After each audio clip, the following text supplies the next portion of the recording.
So everything goes before the MCAT. Because I think one of the biggest mistakes students make is they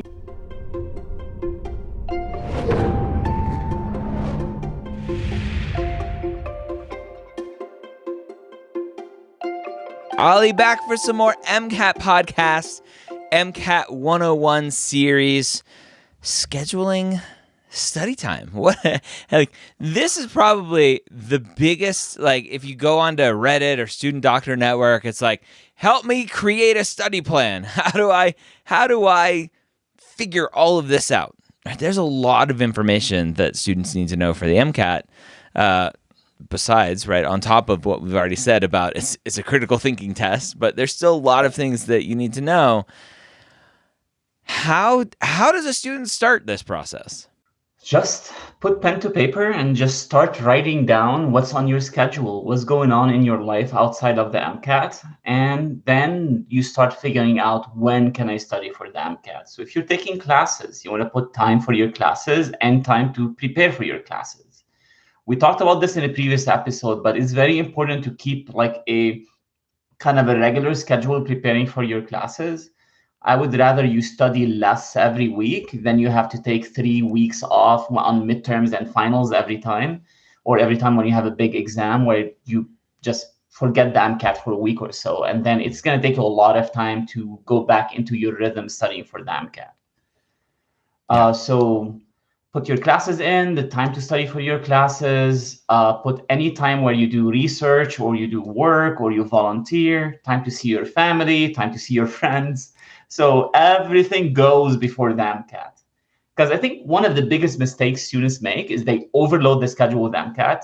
They fail after to keep that schedule for more than a week, and then they get depressed, and then they go on Reddit to try to get another schedule that's also super loaded, and then you're gonna kind of get into this misery cycle. Yeah. So just lower a bit your expectations on how much time you're spending on the MCAT per week. I don't think if you start early enough, if you start 5-6 months before your test, you can get by doing 20 hours early on, and then increase that amount of time per week closer to your test date. So let's start with that. So how far in advance should the average student start studying for the MCAT? I would say 6 months. So 6 months is mostly the best time to get started, where it's not 12 months would be just too much for the MCAT. It can get depressing study for the MCAT for a full year. And 3 months is going to be very difficult unless you have nothing else going on in your life other than the MCAT. Okay. So 5-6 months for most students, I think, works best. Again, every student, you have your own schedule, you have your own life and things going on in it. So you will be the final judge of that. But I think start by looking at the 6 months and then go from there. So 6 months. So let's say I'm going to take the test in March of 2024, right? Or this theoretical student who wants to start medical school in 2025, applying May, June of 2024.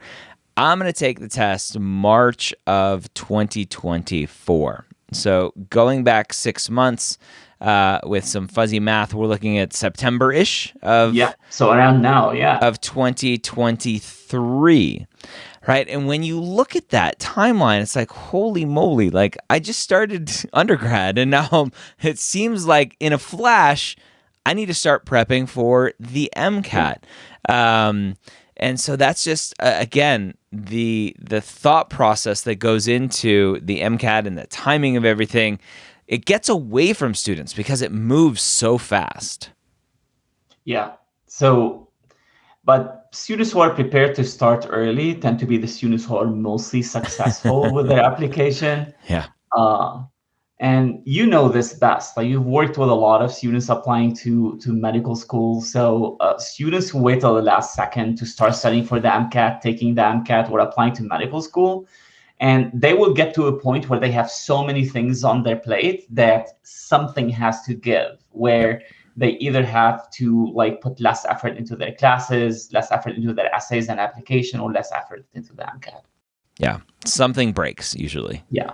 And that's not something you want to happen during your application cycle, because that's Yeah. just that's if it's grades, it's just a bad sign to come kind of stumbling into medical school. If it's an MCAT score, it's just time and money to hopefully do better, and a confidence issue. And if it's with your application, well, you either are waiting to apply another year, or you're just putting in a crappy application. You're going to be rejected, and you're just going to have to do it all over again anyway.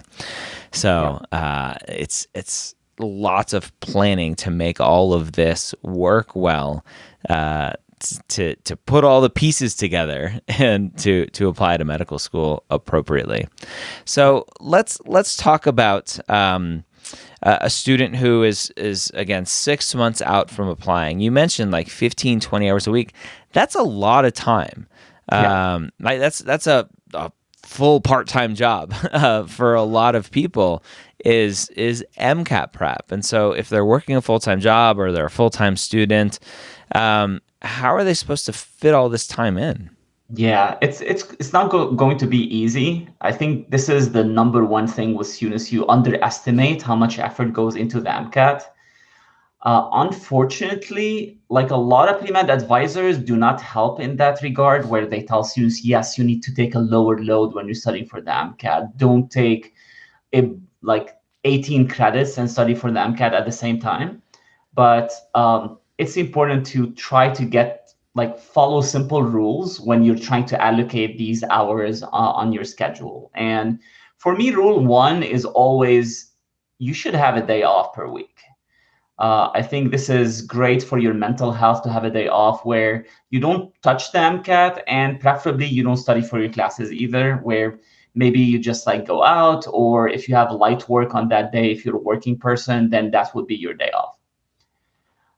Rule number two is you want to study for the MCAT. I'm going to say 5 or 6 days a week, Two. even if it's only an hour for some of these days. Like, I think establishing a rhythm with the test is extremely important. Yeah. Like you said, Ryan, like it's a part-time job, and it's going to be difficult to stop and then restart with so many things in your life. So for example, let's say a student decides that I will study on Friday, Saturday, Sunday. I'll do like 6 hours a day.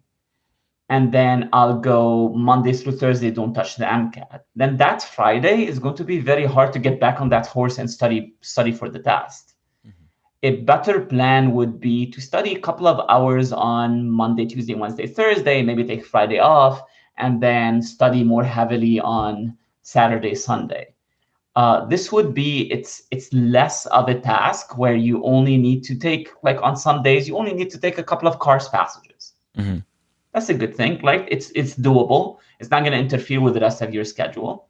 Some of the days you might only do flashcards or watch some videos, like some modules if you're a Blueprint student.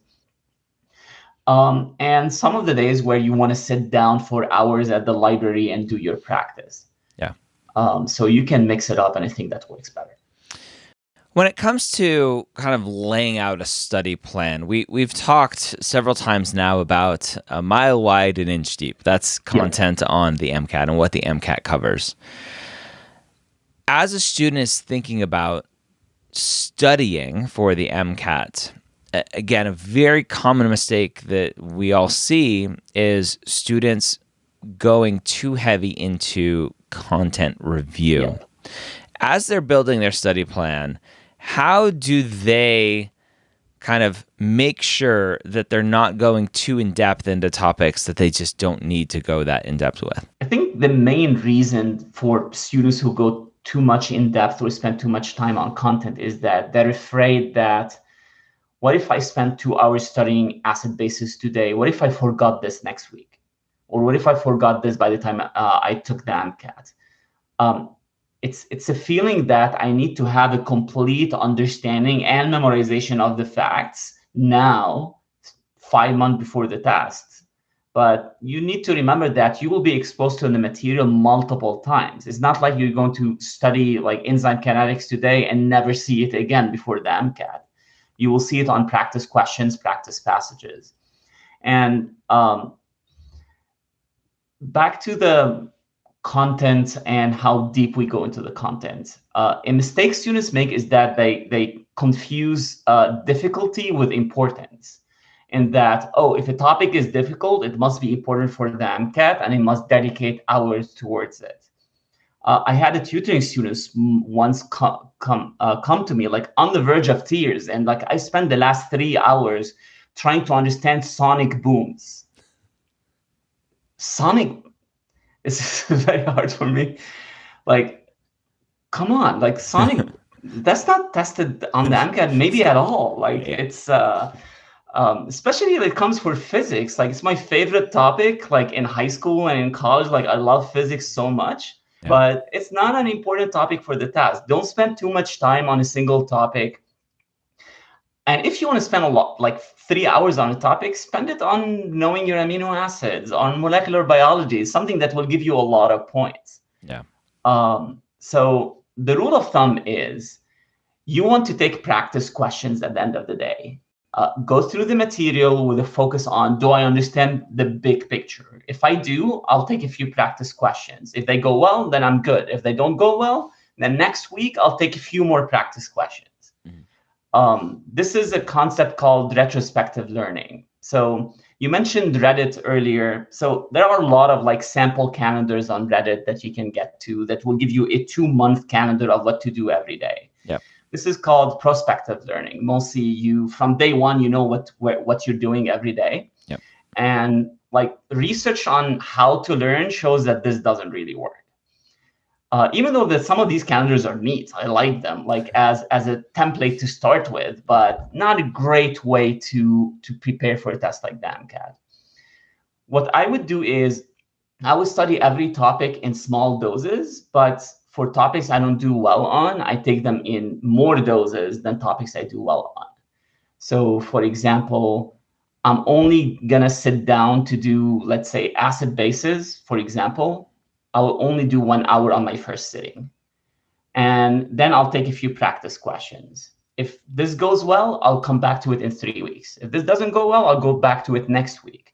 So I have an Excel sheet that organizes this on like how well you're doing with the topics and how often you go back to them. Yeah, it's spaced repetition, but for spaced repetition. This is the planning. whole Anki concept. Yeah. So if you use Anki, you should be very familiar with this. Yeah. So, and you want to use Anki for the content. So small doses, multiple times for topics you struggle with, fewer times. The frequency depends on how well you do with the topic. Yeah.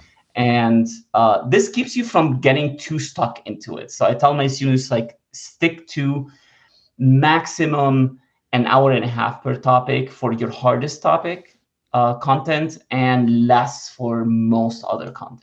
Yeah. This way you don't have time to go deeper than an inch.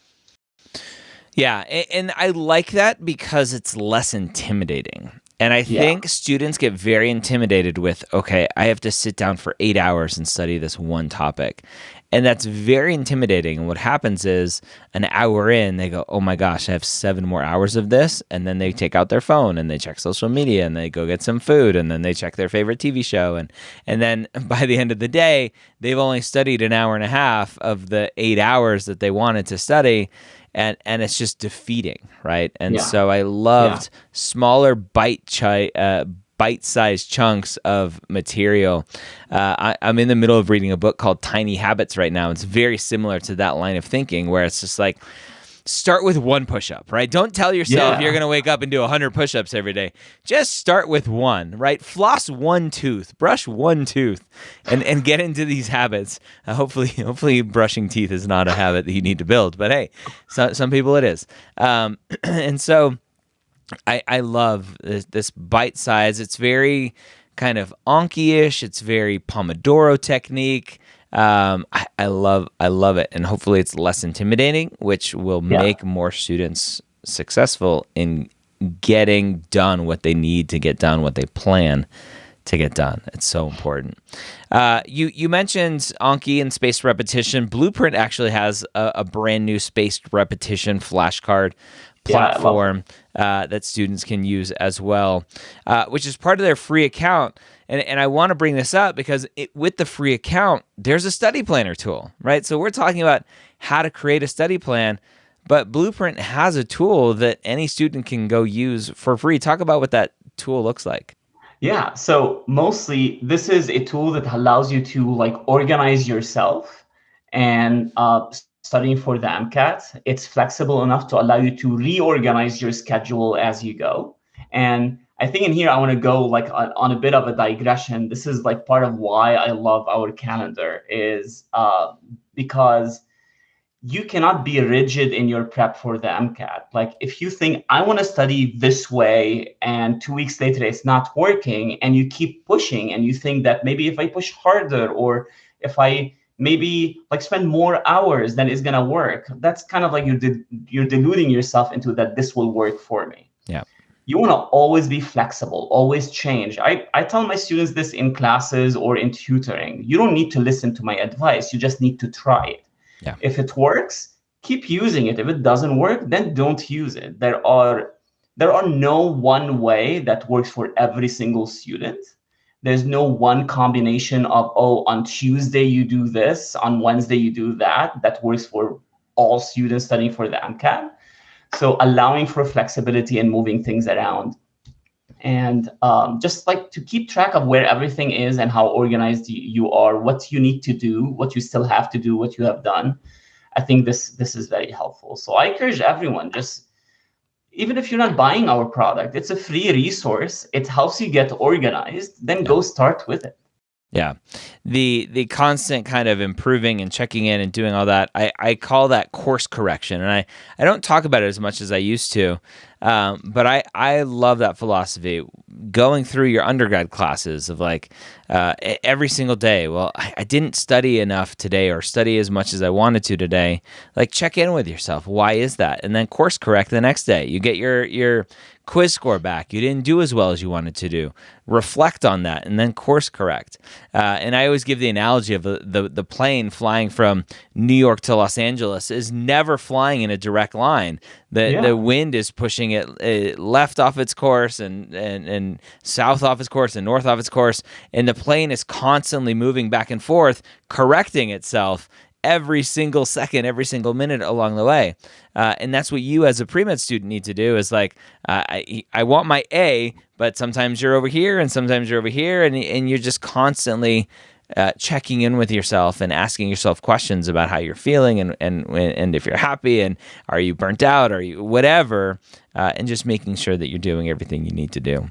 Yeah, I love this. And I think students want to take ownership of their prep. They're not doing what Ali says or what Ryan says or what Blueprint says or any other company. You're doing what works for you. So you're in control. Listen to our advice, use it. If it works, keep using it. If it doesn't, use somebody else's advice. Yeah.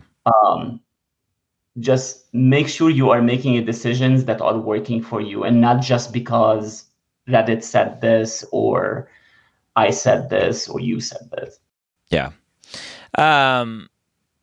Awesome. I want to do another MCAT 101 talking about practice tests because I think that deserves its own topic. Yeah. So we'll end here about study time. Any other thoughts about scheduling time for MCAT studying?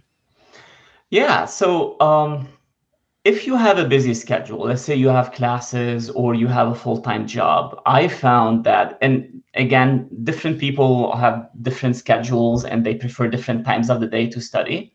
But if you feel that you have an 8-hour workday, you come back home and you don't have the energy to study for the MCAT, so you do something light, maybe some flashcards, and you study mostly on the weekends. Maybe something to do is change your schedule a bit so that you wake up and you study for the MCAT before you go to your classes or before you go to your 8-hour workday. This way, you are studying for the MCAT at the time of the day where you have the most energy. I know waking up early might not be the best thing for you, or it's not something that's what you want, but if you do it and it works for you, try it for a couple of weeks. If it works for you, actually, one of the reasons I'm bringing this up because one of our students in one of my Sunday classes tried this, and they've been much happier with their prep. Like they feel that they're accomplishing more, Nice. even if they're not changing the number of hours they're studying, the amount of work they're doing per hour is getting better. They're getting more efficient by just switching when they study. Nice. So important to, again, that's self-awareness and understanding your body and understanding what works for you. It's so important. And one of the reasons why I don't like those big threads on the forums of like, here is exactly how I got a 520. I'm like, that's not going to work for you. I'm sorry. It works for you, that person, but it's not going to work for everyone else, maybe anyone else, because everyone's just so different. Yeah, that's very true. So again, you want to take ownership of your own life and your own MCAT life, and don't just do what everyone is doing or what some stranger on Reddit is doing. Yes. Even though some of the advice there is good, it's not, but not all of the advice is good. So be careful. As your mom or grandmother would say, if everyone jumped off a bridge, would you go jump off a bridge too? Yeah,